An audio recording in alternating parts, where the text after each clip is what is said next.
안녕하세요. 연세아지 성형외과의 유창 원장입니다.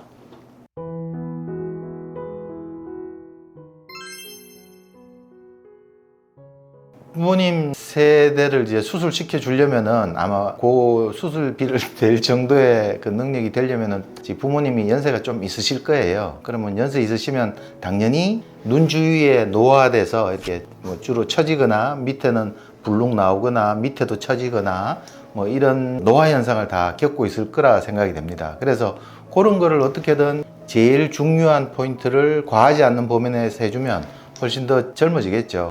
누구든지 사람들은 누구든지 다 이제 노화가 되면은 노화된 모습을 좀 더 젊게 바꾸고 싶어 하려는 욕심은 있어요. 그러면 부모님이 수술을 하겠다 하면은 어떤 수술이 좀 더 젊어 보이는가 그런 걸 생각해서 수술을 정하면 되겠죠.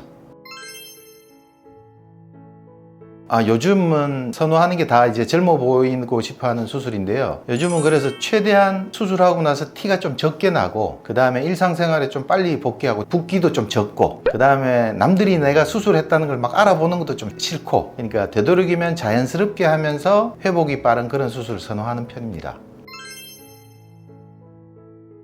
사람마다 다 다르겠지만 제 경우에는 중년 눈 수술의 재수술은 지금부터 한 20-30년 전에 수술을 해서 그 당시에는 조금 이렇게 좀 티나게 하는 게 좀 유행이었죠. 그 티나게 한 거가 싫어서 수술하는 경우 한 가지가 있고요. 중년 성형에서 또 한 가지는 예전에 해서 자연스럽게 됐는데, 자연스럽게 하는 게 단점 중에 하나는 노화가 되면 이제 노화된 게 또 빨리빨리 보이죠. 그래서 처진살이 생긴다든가 쭈글쭈글해진다든가 아니면 눈 밑엔 지방도 나오고 또 쭈글쭈글해지는 거. 그러니까 수술하고 나서 그 이후에 변화되는 거를 또 바꾸고 싶어 하죠. 중년 성형은 그게 크게 두 가지로 보면 되고요. 20, 30대는 수술을 했다가 수술 자체가 마음에 안 드는 거죠. 자기 눈에 어울리지 않게 됐다, 크다, 작다, 눈이 덜 또렷하다, 뭐 이런 식으로 수술 자체에 대한 거를 바꾸고 싶어 하는 재수술이 많죠. 약간 성격은 다르다고 보시면 될 것 같네요.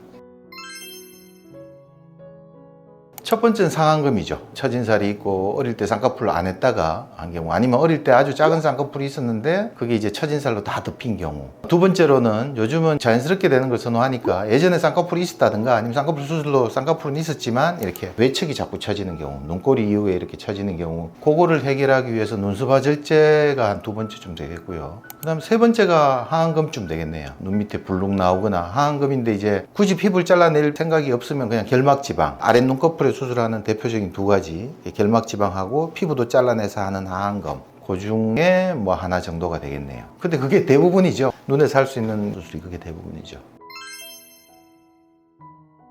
분명히 가능합니다. 그런데 저는 좀 나눠서 하라고 그래요, 보통.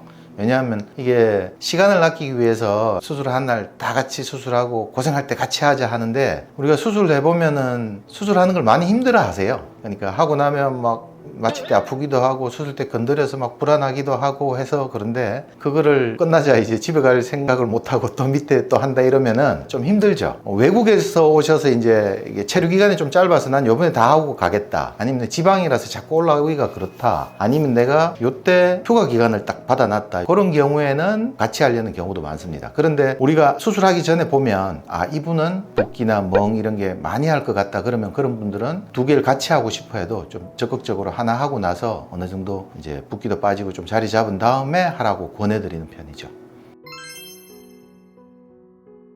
수술하고 나서는 다 드셔도 되고요. 수술 전에는 끊으라 합니다, 저는 보통. 제일 대표적인 게 먹는 약 중에 아스피린 계통, 혈류순환 개선제, 그리고 최근에 얼마 전에 오셨던 분인데 척추관 협착증 때문에 드신 약이 혈류순환에 또 관계된 약이 있어요. 우리가 약에 대해서는 다 모르기 때문에 특별하게 드신 약이 있으면 우리가 물어봅니다. 그 약이 수술 후에 출혈에 만약 영향을 끼친 약이라면 지금 그 약을 안 먹어도 되는지 원래 처방해 주신 쌤한테 자문을 구해서 스탑하라고요. 그 이외에 영양제, 보약, 무슨 식품 이런 종류는 안 드셔도 지금 큰일 나는 거 아니까 다 일단 끊으라고 합니다. 거기 들어있는 성분 중에 알게 모르게 이렇게 혈류순환에 도움이 되는 약들이 있거든요. 대표적인 게 뭐 여성 호르몬제가 있다는 석류즙, 홍삼도 연관이 있고요. 오메가3, 비타민C 뭐 이런 종류들이 다 혈액순환에 조금 이렇게 영향을 미치기 때문에 수술 끝나고 나서 드시라 하고 그 전에 잠시 스탑하라고 보통 이야기하는 편이죠.